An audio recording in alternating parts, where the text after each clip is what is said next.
Students, बेटे हमने question शुरू किया हुआ है संविधान की मुख्य विशेषताएं लिखें। उसके हमने दो विशेषताएं पहले की हैं, एक लिखित संविधान और दूसरा मौलिक अधिकार। आज हमारी तीसरी विशेषता है। इस विशेषता में 5 पॉइंट है। एक है प्रभुता संपन्न, समाजवादी, धर्मनिरपेक्ष, लोकतंत्रीय गणराज्य। मतलब भारत के संविधान में लिखा गया है कि भारत एक प्रभुता संपन्न, समाजवादी, धर्मनिरपेक्ष, लोकतंत्रीय गणराज्य होगा। और इन सब का अर्थ क्या है वो देखें। सबसे पहला है, भारत एक प्रभुता संपन्न देश है। प्रभुता संपन्न देश उस देश को कहते हैं बेटे जो अपने आंतरिक और बाहरी मामलों में पूरी तरह से स्वतंत्र हो। मतलब अपनी आंतरिक और बाहरी नीतियों का निर्माण करने में वो स्वतंत्र हो, वो किसी विदेशी सत्ता के अधीन नहीं हो। भारत 1947 से पहले एक प्रभुता संपन्न राज्य नहीं था, क्योंकि यहाँ पर किसका अधिकार था? अंग्रेजों का। 1947 के बाद भारत एक प्रभुता संपन्न देश बन चुका है। दूसरा है समाजवादी।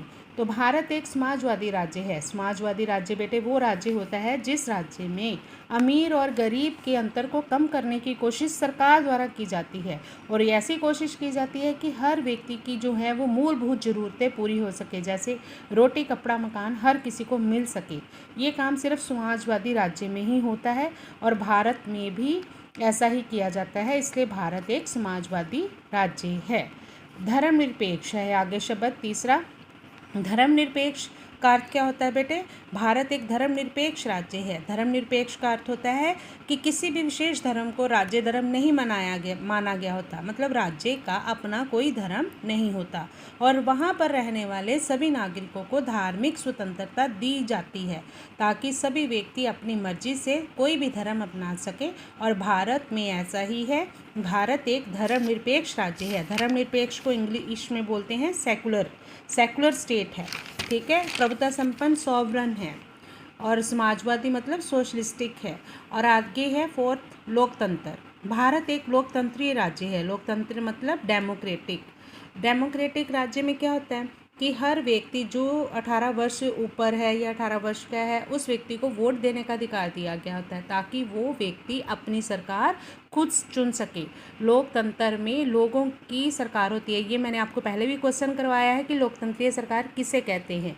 तो लोकतंत्र में हर व्यक्ति को शासन में हिस्सा दिया जाता है।